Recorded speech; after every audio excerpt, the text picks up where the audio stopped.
I have a problem. My YouTube banner sucks, and it's all my fault. You see, I had a bright idea a little under a year ago to let my chat come up with my YouTube banner. I was tired of my YouTube banner being a lazy, inauthentic way to beg for subscribers, like everybody else does. So I decided to let my chat make my YouTube banner for me, by letting every one of my viewers place a pixel every minute. And after 24 hours, this was the art piece they made. Now honestly, I think the art piece is pretty cool, but the problem is that it doesn't really make sense for a banner. You see, I got so caught up trying to make a cool piece of art that I forgot that banners have size restrictions. And so when I actually had to make the banner, I didn't know which piece of the art to use. So I just kind of picked a random one. And so this year, I wanted to correct my mistake. So I decided to announce that I was doing a second version of our/place. And normally when these events are done, you start with a small canvas and then you get bigger as time goes on. But that's just the problem. We're getting bigger as time goes on. So people are drawing art on the outside, which you only see if you look at a YouTube banner on YouTube TV, which nobody does. Most people are going to see my YouTube banner on mobile, which is the smallest space. So I had a plan to show the entire banner space to my chat, and then as time went on, make the space smaller. It would force everybody to work together to make the best art possible in the smallest place possible. Or at least that was what was supposed to happen. What actually happened almost ruined my YouTube channel. Whoa, whoa, whoa, whoa, whoa, whoa! Whoa! Whoa! Hey, we are in the final 16 minutes. We are not about to start throwing tits on low punny. For Christ's sake. As you know, I am God Gamer. However, I have never tackled the front of mobile gaming. Until now, with Call of Dragons. If you don't know, it's an MMO fantasy conquest game. It's basically a really hard strategy game with MMORPG elements. And if it sounds a little complicated for you, well, it is. It's not for a casual gamer. Base building, resource management, army building, PvP, PvE, guild versus environment, guild versus guild. The game has a lot of stuff in it. It's a big game. There's a lot of stuff in the game.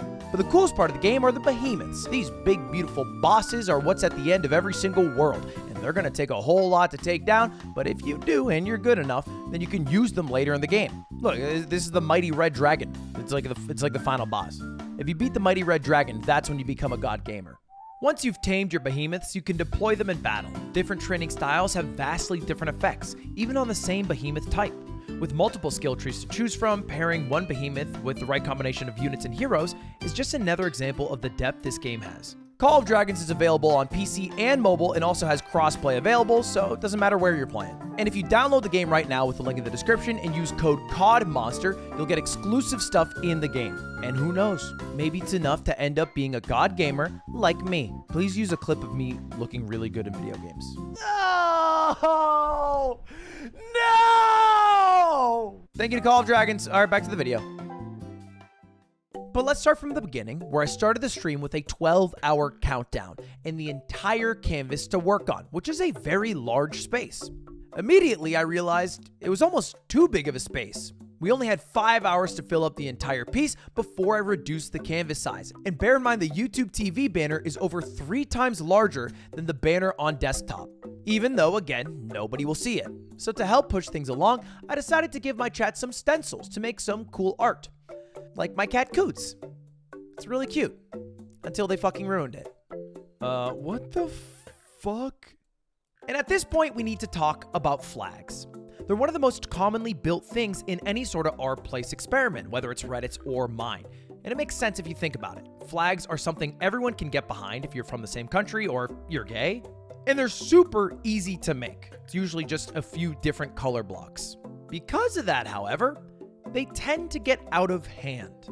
I don't know if it's just in Europeans' bloods, but they demand to colonize as much space as possible if it's available. And so I decided to make a stand, one that would not make me popular, but one that I thought would end us with a better art piece by the end. I wanted to destroy all flags. And before anyone gets mad at me because I'm destroying the German flag or because I'm getting rid of a pride flag from this, understand that there are cooler ways to represent where you're from or how you identify. Look at this Sylveon! This is a perfectly cool way to show trans pride without a trans pride flag. It's just cooler. Nobody would argue that. I have nothing against any specific flag, except for Canadians.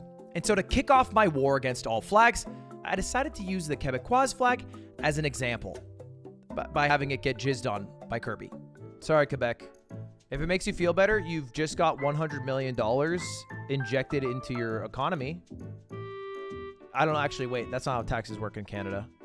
After making a few art pieces with chat, they decided to make some things on their own, like the giant Twitch logo, which I don't know why they made that because I'm on YouTube, and also this huge penis, which would get my channel banned if I actually put that in the YouTube banner. So I thought I'd kill two birds with one stone by shooting a giant red rocket out of the penis. Nothing sexual, but it had a simple goal. But I don't want to tell you, I'll show you.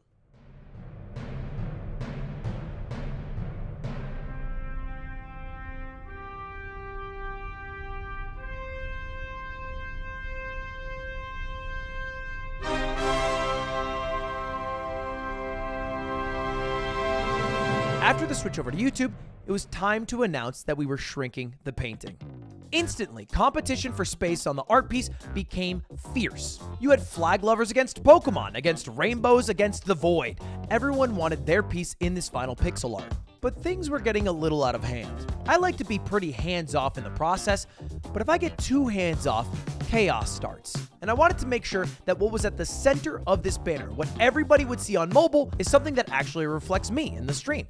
So we decided to make the twin Mogies. If you don't know, Mogi is the name for the mascot of Mogul Moves and also the name of the mascot for the Moist Moguls, my esports team. However, after a small break walking on a treadmill, I quickly realized that chaos will ensue if I am not always in control of the ship. Dude, what'd you do to my boys? My boys, you massacred my boys. Why is there bread? Not only that, a giant purple void started to take over the entirety of the center of the painting. I tried desperately to get my chat to make a small, tiny croc, a shoe that I wear all the time, something I thought reflected me and the stream pretty well. And I was met with rebellion. Pick a different spot. Does it just, the whole thing has to be purple? We can't touch a piece of it? The smack dab in the center, the largest thing in the entire painting, I can't touch a piece of it? I think I'm being reasonable. I think the purple party's being, if anything, maybe a bit preposterous here. I asked for a humble croc. So I did the only thing that I know my chat loves more than rebelling.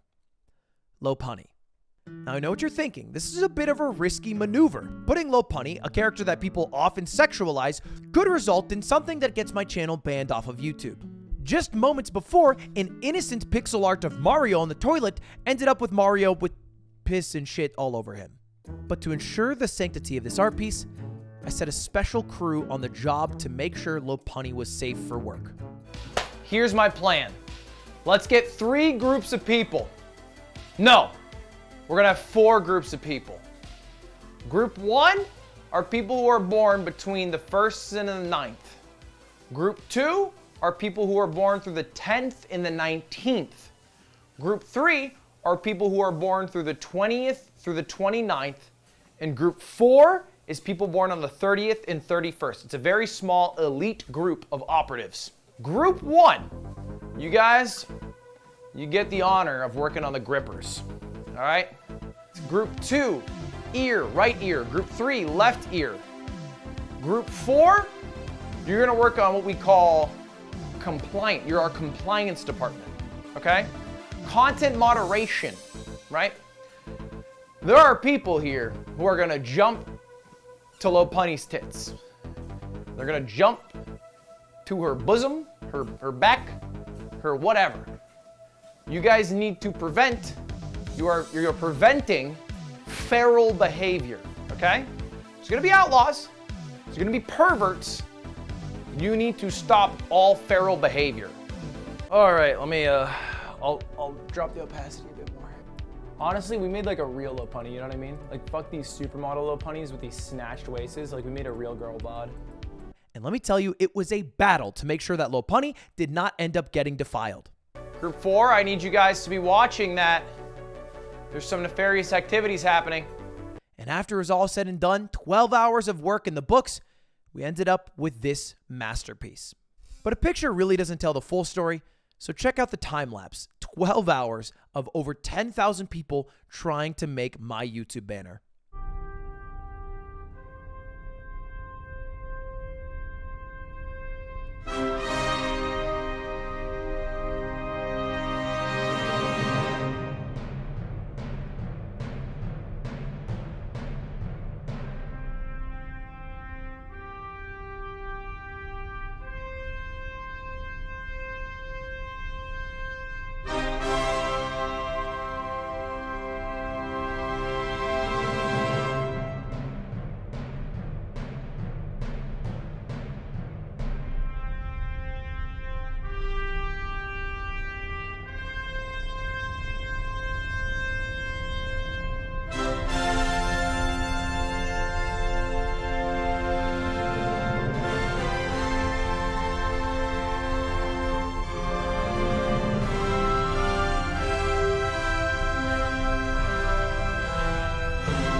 Anyway, thanks for watching. Maybe join us next year. All right, goodbye. See you later. Subscribe. Goodbye.